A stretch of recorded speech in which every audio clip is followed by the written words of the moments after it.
Hello everyone. ఇక్కడ non maths students కూడా అర్థమయ్యేటట్లు మన డిఎస్సిలో వచ్చిన క్వశ్చన్. ఒక దీర్ఘచతురస్రాకారం ఏసీబీసీ అనేది 4 భాగాలైతే బీసీడిఎక్స్ అనేది ఒక చతురస్రం అయితే ఈ కలర్ వేయబడిన దీర్ఘచతురస్రాకారం యొక్క వైశాల్యం ఎంత అని అడిగాడు. ఇప్పుడు మనకి ఇక్కడ స్క్వేర్ సెంటీమీటర్స్ ఇచ్చాడు. స్క్వేర్ సెంటీమీటర్స్ అంటే ఇక్కడ మనము ఇది వైశాల్యం కింద తీసుకోవాలి. కాబట్టి ఇక్కడ బీసీడిఎక్స్ అనేది ఒక చతురస్రం. చతురస్రం యొక్క వైశాల్యానికి ఫార్ములా ఏ స్క్వేర్. అంటే A square is equal to 4 square centimetres. So A equal to 2 centimetres. అంటే ఈ భాగము 2 సెంటీమీటర్స్ అంట.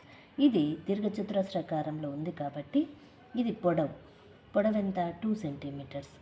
ఇది మొత్తం ఎంత 8. ఇది దీర్ఘచతురస్రాకారం యొక్క ఇక్కడ కూడా స్క్వేర్ సెంటీమీటర్స్ ఇచ్చాడు కాబట్టి దీని యొక్క ఏరియా 8 స్క్వేర్ సెంటీమీటర్స్. కాబట్టి ఇక్కడ ఇది 8 సెంటీమీటర్స్.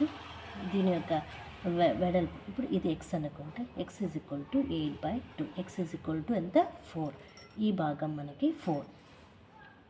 నెక్స్ట్ ఈ భాగం కనుక్కుంటే ఇది 4 అయితే ఇది కూడా 4 సెంటీమీటర్స్ అవుతుంది. నెక్స్ట్ ఇది 16 స్క్వేర్ సెంటీమీటర్స్. ఇది కూడా దీర్ఘచతురస్రాకారంలో ఉంది. A is equal L into B. ఇక్కడ బి ఏంటి? బి ఏమొస్తుంది ఇక్కడ? ఇది పొడవు ఏమొస్తుంది ఇక్కడ 2 సెంటీమీటర్స్. 2 into B. బి అంటే ఎక్స్ అనుకుందాం. మొత్తం ఎంత 6. ఎక్స్ ఈజ్ ఈక్వల్ టు 6/2 అంటే 8 సెంటీమీటర్స్. ఇది 8 సెంటీమీటర్స్. ఇప్పుడు దీని యొక్క ఏరియా షేడెడ్ పార్ట్ యొక్క ఏరియా కనుక్కోమన్నాడు. షేడెడ్ పార్ట్ ఏరియా కనుక్కోవాలి అంటే L into B. A is equal to ఇక్కడ ఎంత సెంటీమీటర్స్ 8 సెంటీమీటర్స్.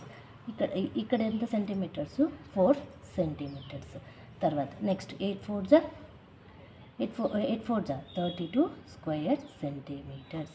మొత్తం ఆన్సర్ ఎంత 32 స్క్వేర్ సెంటీమీటర్స్. ఇచ్చిన భాగంలో మనకు రిలేషన్స్ ఉన్న వాటిని గుర్తించి దాంతో మనం ఈజీగా ప్రాబ్లమ్ని సాల్వ్ చేయొచ్చు.